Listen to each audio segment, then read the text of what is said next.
I grew up always wanting to play footy, but I was told that girls couldn't play rugby or footy. I'm a massive Melbourne Storm fan.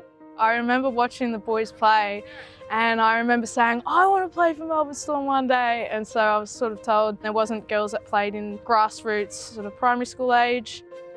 So a sport that is traditionally for men, that is the way that it's seen. I've seen some of the littlest girls on the pitch execute the best tackles on the pitch because they have to use the technique. Everyone feels welcome here. We've really tried to build the team over this last 2 years now, and because this is the culture at the club, I think people are drawn here. And that makes me really proud because that means what we're doing is working and people want to be around this type of club.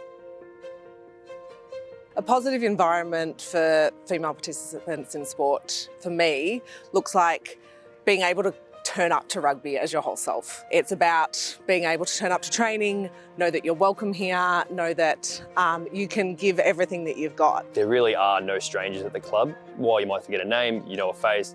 We wanted to offer this whole club experience.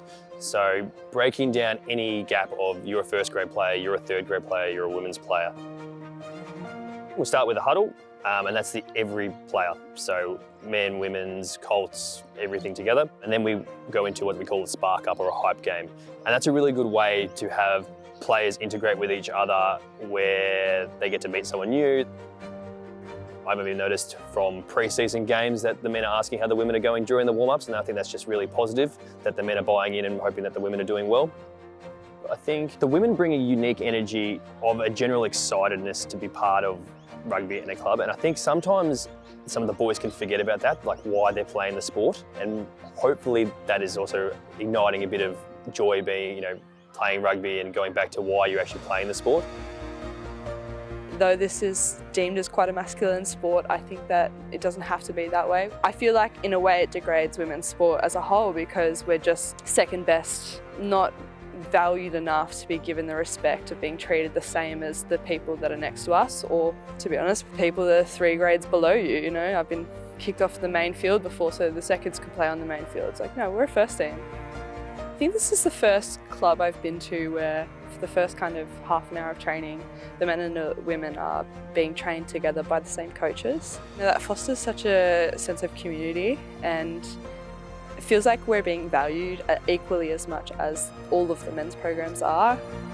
We've had a great pre-season. We've been having great numbers at training. It's just genuinely been so much fun, but also you can see that we're all working hard, that we're all switched on at training. We all, want to be doing well.